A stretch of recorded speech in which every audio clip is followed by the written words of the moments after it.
بسم اللہ الرحمن الرحیم۔ آج ہم بات کریں گے ڈاکٹر عامر لیاقت نے اپنی زندگی کا ایک آخری خط لکھا تھا اس کے بارے میں۔ جانتے ہیں ہم اس کے بارے میں کہ اس خط کی حقیقت کیا تھی۔ عامر لیاقت کا بالکل ہمسائیگی کے اندر رہنے والا ایک ساتھی تھا۔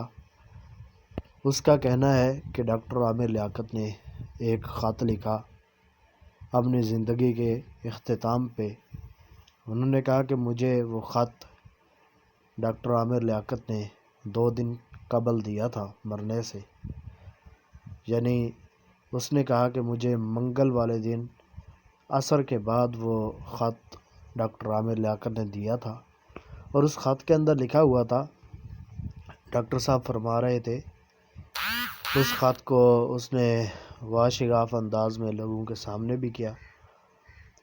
بہرحال اس خط کے اندر ڈاکٹر عامر لیاقت نے لکھا ہوا تھا، اگر میری پہلی بیوی طوبیٰ میرے ساتھ میرے پاس واپس آنا چاہتی ہے، وہ اپنے بچوں کی ماں بھی ہے، میں نے تو اسے ابھی تک طلاق نہیں دی، میرے اثاثے کی وراثت کا حق رکھنے والی بھی وہ ہے، اور جتنا کچھ میں نے اگر کسی کی قسم کی اس کے ساتھ کوئی زیادتی کی ہے تو میں بشر انسان ہوں، تو طوبیٰ سے معافی مانگنا چاہتا ہوں۔